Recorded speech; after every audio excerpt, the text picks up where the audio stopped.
Hello everyone, आप सभी लोग कैसे हैं। आशा कर रहे हैं स्वस्थ होंगे, मस्त होंगे और आप सभी लोगों की पढ़ाई बहुत ही ज़बरदस्त तरीके से चल रही होगी।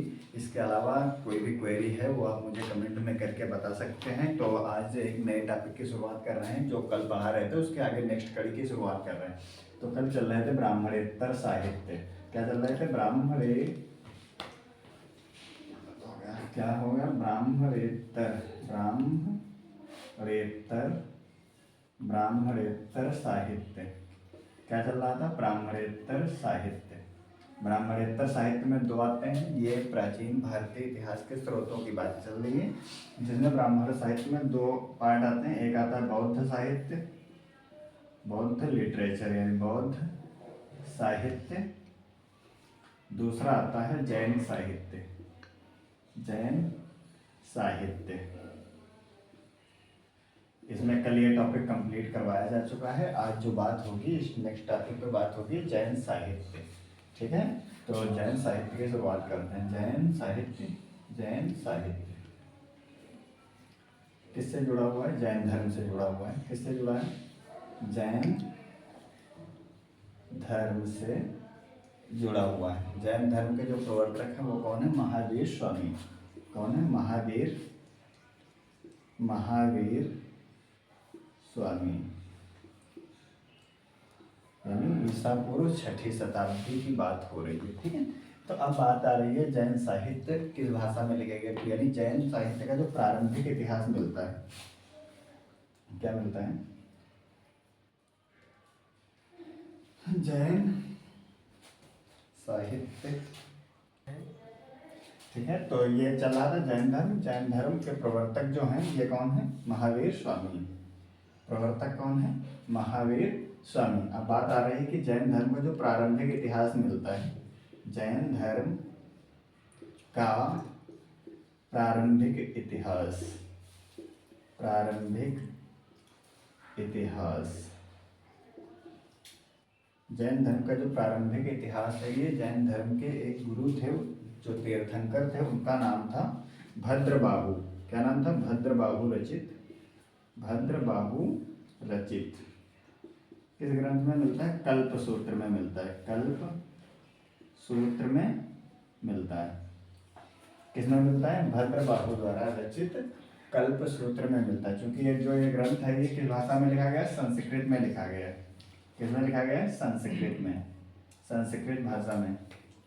ये याद रखना, ये मोस्ट है। क्यों ये बता रहा हूँ? क्योंकि जो जैन धर्म, शेष जैन धर्म जो मिलता है उस वो जो लिखे गए हैं, यानी जो प्रारंभिक जैन साहित्य मिलता है, प्रारंभिक जैन साहित्य, जो प्रारंभिक जैन साहित्य मिलता है ये अर्धमागधी प्राकृत भाषा में मिलता है। इसके बाद जैन धर्म के जितने भी ग्रंथ लिखे गए हैं वो प्राकृत भाषा में लिखे गए। इसलिए मैं ये बता रहा हूँ कि ये जो जैन धर्म का ये जो कल्पसूत्र ग्रंथ है ये संस्कृत भाषा में लिखा गया, यानी ये एक्सेप्शनल ऐसा ग्रंथ है जैन धर्म का जो संस्कृत भाषा में लिखा गया है। ये अपवाद स्वरूप, यानी जो प्रारंभिक जैन साहित्य मिलता है वो किसमें मिलता है? अर्धमागधी, अर्धमागधी प्राकृत भाषा में, अर्धमागधी प्राकृत भाषा में। ये प्रारंभिक की बात हो गई। अब जो वर्तमान में मिलता है, यानी वर्तमान में जितने भी ग्रंथ जैन धर्म के मिलते हैं वो सारे लिखे गए हैं प्राकृत भाषा में या फिर प्राकृत भाषा। और जैसा कि एक ये मोस्ट ग्रंथ है इसलिए प्राकृत भाषा एवं संस्कृत में मिलते हैं। किसमें मिलते हैं? संस्कृत, संस्कृत में मिलते हैं। ये चीज़ समझ में आ गई होगी। अब जो बात आ रही है जैन साहित्य जो होता है इसको किस नाम से जाना जाता है? तो जैन साहित्य जो है इसे जाना जाता है आगम के नाम से। जैन साहित्य जो है इसके संकलन को या संग्रह को क्या कहा जाता है? जैन साहित्य के संग्रह, संग्रह या साहित्य, संग्रह को किस नाम से जाना जाता है? तो जाना जाता है आगम के नाम से। किस नाम से जाना जाता है? आगम के नाम से जाना जाता है। जैन धर्म के जितने भी ग्रंथ हैं उनमें किस नाम से जाना जाता है? आगम के नाम से जाना जाता है। अब जैन साहित्य की बात आ रही है तो देख लो जैन साहित्य में कितने हैं? 12 अंग मिलते हैं। जैन 12 अंग का मतलब है 12 रचनाएं हैं। उसके बाद उनके सब्स्टिट्यूट हैं 12 अंग, 12 उपांग हैं। क्या है? 12 अंग हैं, 12 उपांग हैं, 10 प्रकीर्ण हैं। क्या है? 10 प्रकीर्ण हैं। 6 मिलते हैं छेद सूत्र, छेद सूत्र। और 4 मिलते हैं मूल सूत्र, 4 है मूल सूत्र। और 1 है अनुयोग द्वार, अनुयोग द्वार। यानी जो जैन साहित्य है वो कितने पार्ट में बटा हुआ है? जैन साहित्य को आगम कहा जाता है जैन धर्म में। ठीक है, ये शब्दावली। अब फिर जैन साहित्य के जो आगम है उसको कितने पार्टों में डिवाइड कर रखा गया? 12 अंग है, 12 उपांग हैं, 10 प्रकीर्ण हैं, 6 छेद सूत्र हैं, 4 मूल सूत्र हैं और 1 अनुयोग द्वार में विभाजित कर रखा गया है। ठीक है, ये चीज समझ में आ गई होगी। इसके बाद एक ग्रंथ और पढ़ता है।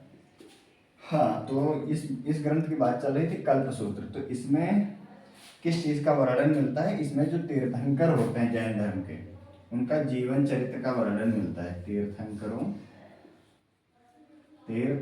का जीवन चरित्र मिलता है।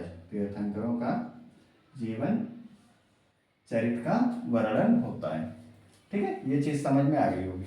इसके अलावा एक ग्रंथ है आचारांग सूत्र। क्या नाम है? आचारांग सूत्र। आचारांग सूत्र, जिसमें महावीर स्वामी की शिक्षाओं का संकलन मिलता है। जिनके पालन करने वाले लोग क्या कर जिन कहलाते थे, जैन धर्म के तीर्थंकर कहलाते थे। यानी आचारांग सूत्र इनमें क्या होता है? महावीर स्वामी की शिक्षाओं का संकलन मिलता है। महावीर स्वामी की शिक्षाओं का संकलन। इसके अलावा ये बात भी देखोगे कि जो जैन धर्म है इसके बाद 6ठी शताब्दी ईसा पूर्व में 16 महाजनपदों का उल्लेख मिलता है। कितने मिलता है? 16 महाजनपदों का उल्लेख मिलता है। आचारांग सूत्र, थोड़ा गलत हो गया है इसमें। क्या आ जाएगा? आचारांग सूत्र में आ जाएगा जैन धर्म के जैन भिक्षुओं के आचार नियमों का उल्लेख मिलता है। क्या मिलता है? जैन भिक्षुओं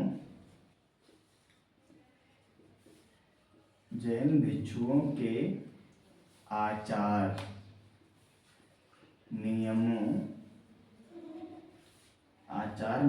का उल्लेख। उसके बाद बात आती है महावीर स्वामी की शिक्षाओं का संकलन किसमें मिलता है? तो एक दो ग्रंथ हैं, भगवती सूत्र है एक, और एक है न्याय धम्म कहा सूत्र। यानी कौन सा? एक है भगवती सूत्र। दूसरा ग्रंथ का क्या नाम है? न्याय धम्म कहा सूत्र। ये 2 ग्रंथ ऐसे हैं जिसमें महावीर स्वामी की शिक्षाओं का संकलन मिलता है। महावीर स्वामी की शिक्षाओं का संकलन मिलता है। ये चीज समझ में आ गई होगी। तो सबसे पहले प्राचीन भारतीय इतिहास स्रोत में ब्राह्मण साहित्य हो चुका था, जिसमें वेद करवाए थे। उसके बाद में करवाए थे संहिता, ब्राह्मण, अरण्यक, उपनिषद, वेदांग, कल्पसूत्र, पुराण, स्मृतियाँ और क्या करवाए थे? महाकाव्यास करवा चुके थे। उसके बाद में दूसरा जो साहित्य आया था वो था ब्राह्मणेतर साहित्य। ठीक है, ब्राह्मणेतर साहित्य के अंतर्गत 2 पार्ट आते हैं। एक आता है बौद्ध साहित्य, दूसरा आता है जैन साहित्य।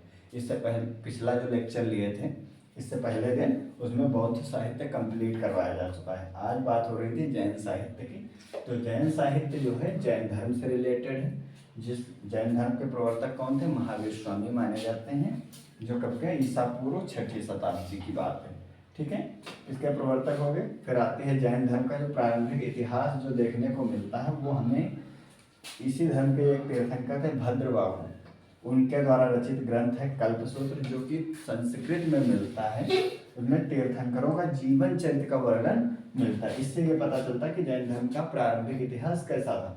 उसके बाद मोस्टली देखा गया कि जो जैन धर्म के प्रारंभिक साहित्य थे वो अर्धमागधी, किस भाषा में लिखे गए? अर्धमागधी प्राकृत भाषा में लिखे गए।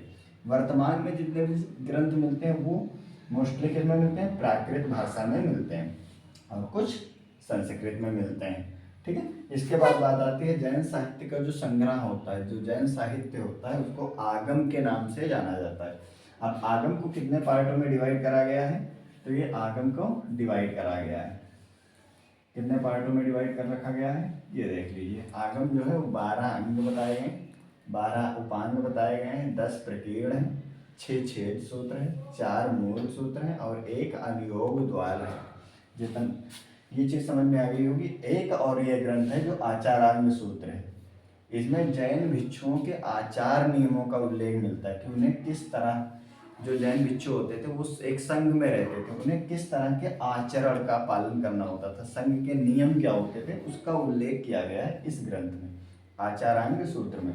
दूसरा ग्रंथ है भगवती सूत्र और न्याय धम्म कहा सूत्र। इसमें महावीर स्वामी की शिक्षाओं का संकलन मिलता है। अब महावीर स्वामी के जस्ट पश्चात आता है 16 महाजनपदों का उल्लेख।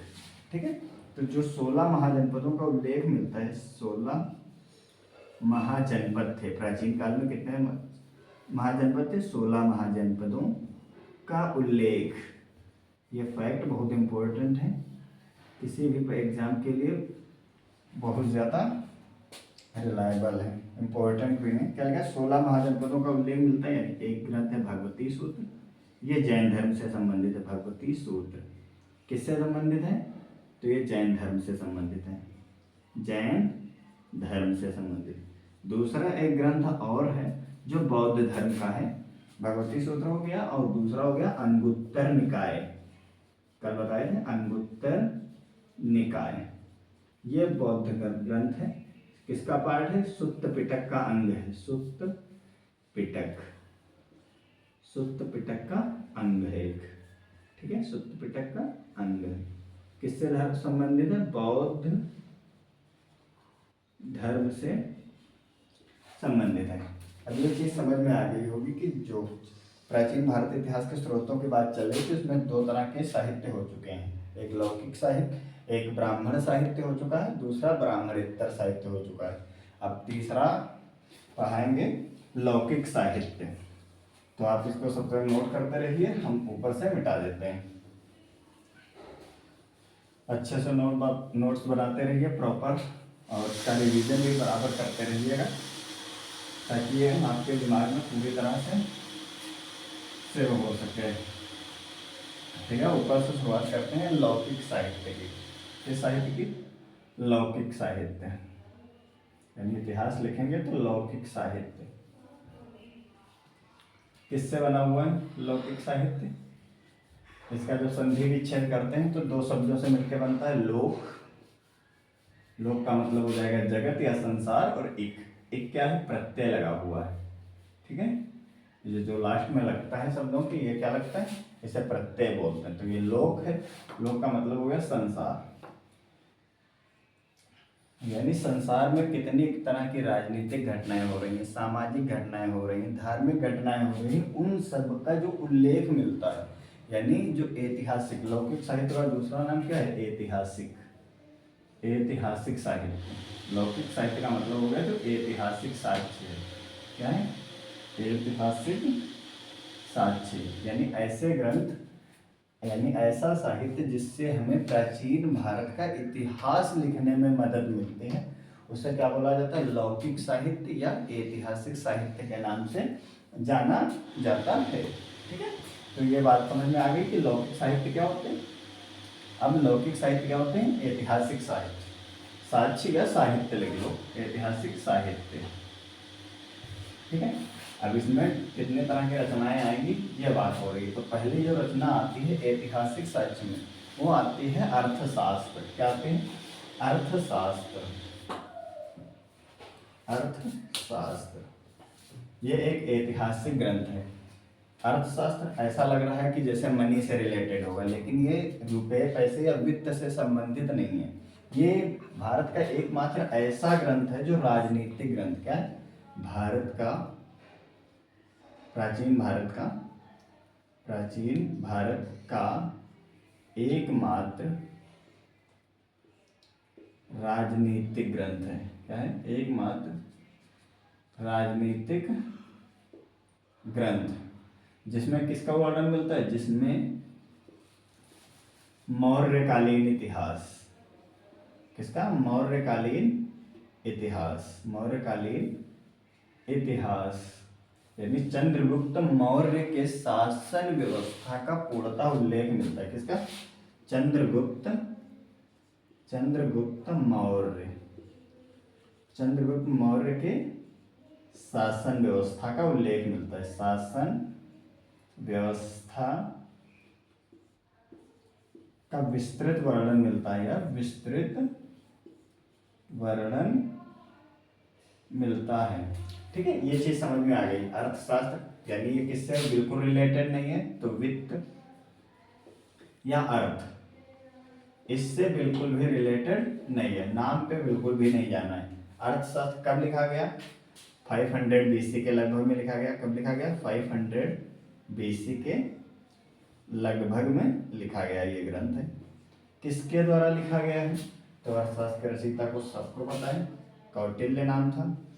क्या नाम था? कौटिल्य। और भी एक नाम है विष्णुगुप्त। क्या नाम है? विष्णुगुप्त। और तीसरा नाम क्या था? चाणक्य। क्या नाम था?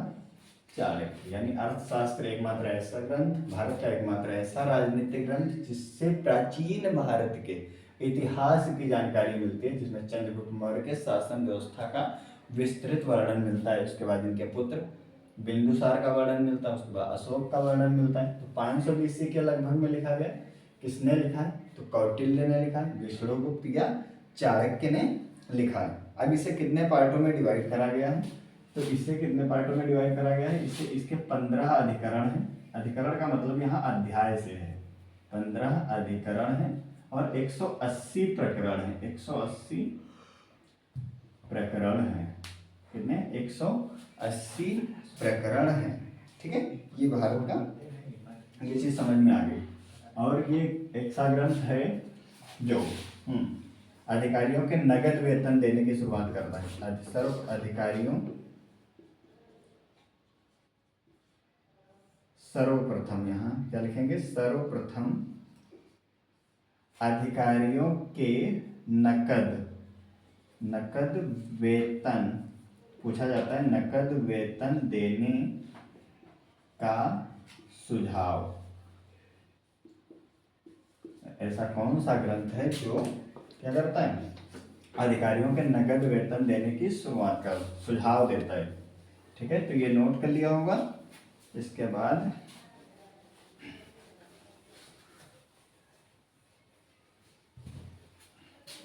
ये चीज समझ में आ गई होगी।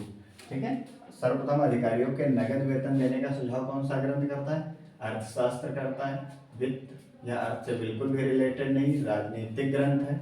ठीक है, चंद्रगुप्त मौर्य के शासन से संबंधित है। इनके जो ये अनेक जो नाम है, इसका जो उल्लेख मिलता है, यानी कौटिल्य के अनेक नामों का उल्लेख जो मिलता है, कौटिल्य के ये जो फैक्ट बताए जा रहे हैं ये बहुत इंपॉर्टेंट है, 3 स्टार लगा के रख लेना। कौटिल्य के अनेक नामों का उल्लेख जो मिलता है, अनेक नामों का उल्लेख, यानी कौटिल्य के 3 नाम है, तो कौटिल्य के अनेक नामों का जो उल्लेख मिलता है, इस ग्रंथ का नाम है अभिधान चिंतामणि। अभिधान चिंतामणि। ये चीज समझ में आ गई होगी। कौटिल्य के अनेक नामों का जो उल्लेख मिलता है ये अभिधान चिंतामणि में मिलता है। ठीक है, अर्थशास्त्र का जो अंग्रेजी अनुवाद है, अर्थशास्त्र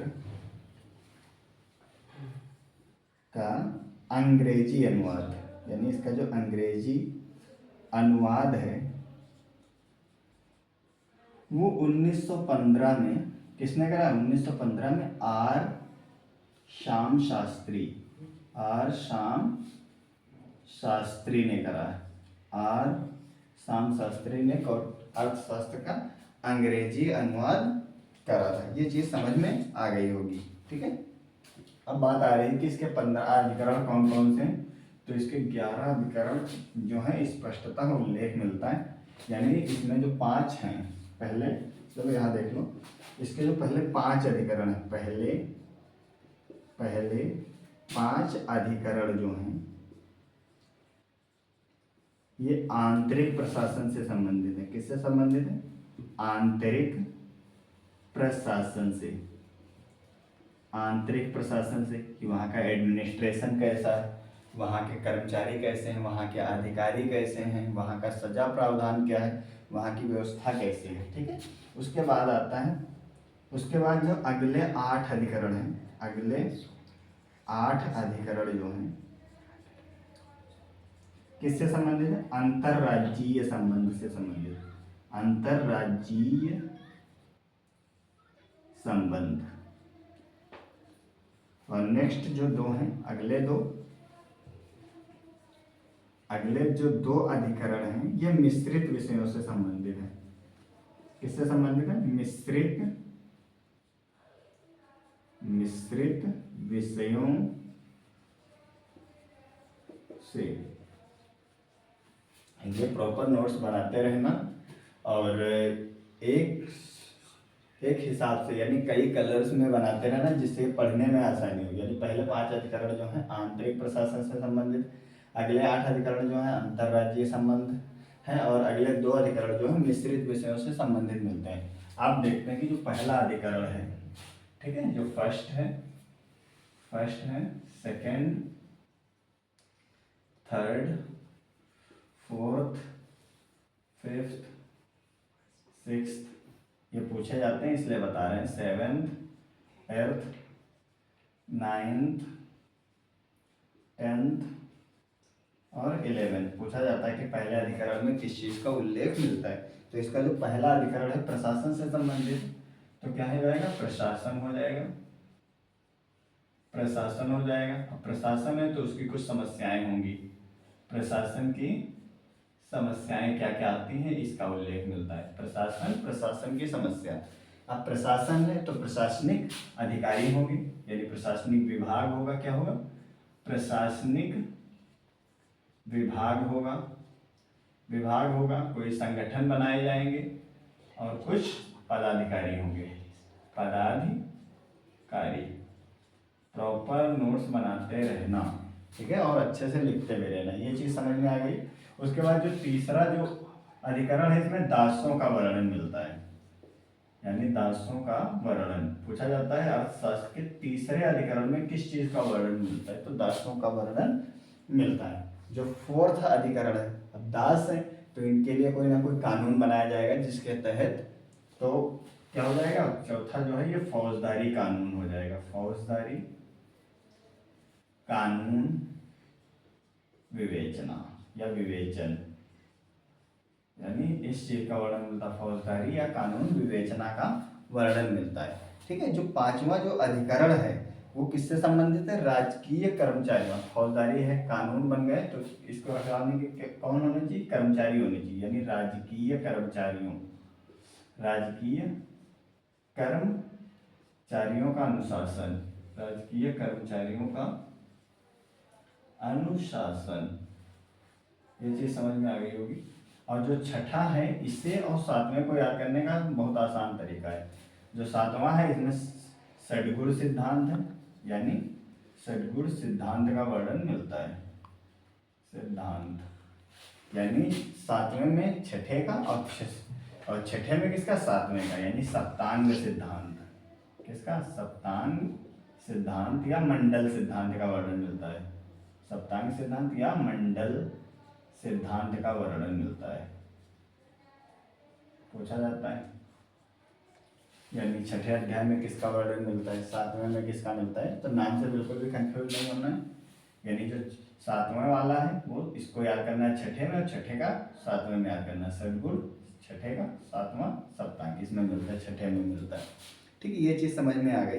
इसके बाद आता है 8वें अधिकरण में व्यसन संबंधी, यानी व्यसन संबंधी।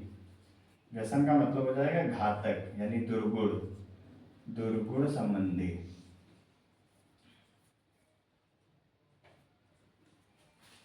और फिर बचता है 9वां, 10वां और 11वां। ठीक है, तो 9वें में मिलता है विभिन्न आपत्तियों से राज्य का बचाव की नीति, यानी जब राज्य पे आपत्ति आती है तो उसे किस तरह से बचाया जा सकता है, कैसे सेना का संगठन करना है, किससे किसी की मदद ली जा सकती है। तो विभिन्न आपत्तियों से बचाव, विभिन्न आपत्तियों से बचाव की नीति, बचाव की नीति। 10वें में क्या आता है, युद्ध नीति आती है, युद्ध नीति का वर्णन मिलता है। और जो 11वां है इसमें किसी का वर्णन मिलता है, तो शत्रु को भेद डालकर, ठीक है, शत्रु को भेद डालकर नष्ट करने की नीति, नष्ट करने की नीति। अर्थशास्त्र के बारे में इतना डिटेल्ड अध्ययन कहीं पर भी नहीं मिलेगा, इसलिए इससे प्रॉपर नोट्स में लिखना और ये याद भी कर लेना। पूछा जाता है तीसरा, जैसे ये पूछा जा चुका है, यूजीसी नेट में पूछा जा चुका है, ये पूछा जा चुका है, ये पूछा जा चुका है, युद्ध नीति का वर्णन किस अधिकरण में किया गया, तो ये पूछा जा चुका है। इसमें से 4 पूछे जा चुके हैं। बाकी ये तो इम्पोर्टेंट है ही, किसमें कितने अधिकरण मिलते हैं, 15 अधिकरण मिलते हैं, 180 प्रकरण मिलते हैं। अर्थशास्त्र का अंग्रेजी अनुवाद किसने करा है, आर श्याम शास्त्री ने करा है। ठीक है, ये चीज़ ये पूछा जाता है, ये भी खूब पूछा गया है कि अधिकारियों के लिए नगद वेतन देने की व्यवस्था सर्वप्रथम किस ग्रंथ में मिलती है, तो वो कौन सा ग्रंथ है, अर्थशास्त्र है। किसने लिखा, कौटिल्य ने लिखा। कौटिल्य कौन थे, ये कौन थे, चंद्रगुप्त मौर्य के प्रधानमंत्री थे। ठीक है, और भारत का ये राजनीतिक ग्रंथ है, इसे वित्त या अर्थ से रिलेटेड बिल्कुल भी नहीं समझना है। एक ये हो गया। दूसरा ग्रंथ और है, ये पहला ग्रंथ हो गया लौकिक साहित्य में, यानी इससे इतिहास को लिखने में मदद मिली है। दूसरा है अष्टाध्यायी। क्या है, अष्टाध्यायी, नाम से ही पता चल रहा है। अष्टाध्यायी का मतलब हो गया 8 अध्याय। कितने, 8 अध्याय। ठीक है, अब अष्टाध्यायी जो किसके द्वारा रचित है, पाणिनि द्वारा रचित है। किसके द्वारा, पाणिनि द्वारा रचित। इसमें किसका वर्णन मिलता है, ये व्याकरण ग्रंथ है। क्या है, व्याकरण ग्रंथ है। इसमें बताया गया है कि शब्दों को कैसे लिखना है, शब्दों का उच्चारण कैसे करना है, शब्दों की व्याख्या कैसे करनी, इसके बारे में बताया जाता है। इसके जो लेखक हैं पाणिनि। ठीक है, इन्होंने 3 रचनाएं लिखी। ये ग्रंथ कब लिखा गया, अष्टाध्यायी, ये 5वीं सदी में लिखा, 500 BC के लगभग में लिखा गया है। 500 BC के लगभग में लिखा गया है। शायद ये कुछ गलत हुआ है, इसे लिख लेते हैं 3री या 4थी सदी में, 4थी सदी, शताब्दी में लिखा गया, यानी सदी भी लिख सकते हैं। ठीक है, 320 ईस्वी के बाद में लिखा गया, 320 ईस्वी के बाद में ये चीज़ समझ में आ गई। अष्टाध्यायी 500 BC के लगभग पाणिनि द्वारा रचित है, 8 अध्याय हैं, ये व्याकरण ग्रंथ है। और पाणिनि ने 3 रचनाएं करी हैं, तीनों के नाम देख लो। तीनों में एक का नाम क्या है, अष्टाध्यायी हो गया, अष्टाध्यायी है, ये तो है ही अष्टाध्यायी। एक का मिलता है पाताल विजय, पाताल विजय। और तीसरा जो है वो है जामवंती विजय। क्या है, जामवंती विजय। ये पाणिनि के द्वारा रचित 3 रचनाएं। ठीक है, ये याद रखना। तो आज इतना ही इसके लिए, और जितना भी पढ़ाया जा रहा है इसे अच्छे से रिवीजन करना। तब तक के लिए जय हिंद, जय भारत।